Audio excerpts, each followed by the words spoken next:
Okay, hey y'all, I'm back. This is part 2 of part 1, which was from Prophecy to the Promise. So go back, watch part 1 so that you can get caught up. Now let's talk. Part 2. Ladies, God has told you that you're going to be a wife. God has told me that I'm going to be a wife. So he anointed you in 1 Samuel. This is going to be your 1 Samuel. Chapter 1, and he anointed you as a wife. He anointed you as a helpmeet to somebody, but you don't have the mate yet. So you're waiting to walk into the office of being a wife, but you've already been anointed to be a wife. What are you doing in that time period? What are you doing in those 15 years, those 20 years? I know that sounds crazy. You're like, who waited 15 years for a mate or 20 years for a mate? But look at what happened to David. He was not appointed king for 15 years. So there is a waiting period from what God said, women, about you being a wife to actually the manifestation.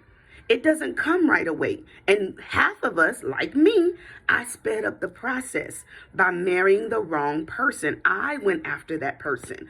I went and got me a husband. That's not what the scripture says. The scripture says, he that findeth a wife findeth a good thing and obtains favor in the sight of the Lord, not the woman who chooses a husband.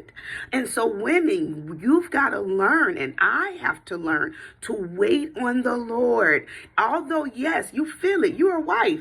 Everything about you is a wife. Hopefully you're moving as a wife and you're acting as a wife, but half of us are acting like thoughts, even though God called us to be a wife. I'm going to let that sink in.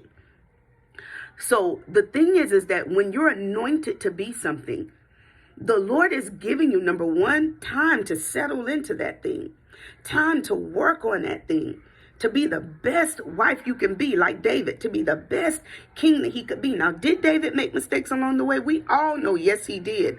But you know what God said in the end? He was a man after his own heart because he followed the ways of the Lord, because he repented, because he sought the Lord even in trouble. So women, you want to be a wife. You declare God made you a wife. So now what are you doing during this time? Think about that.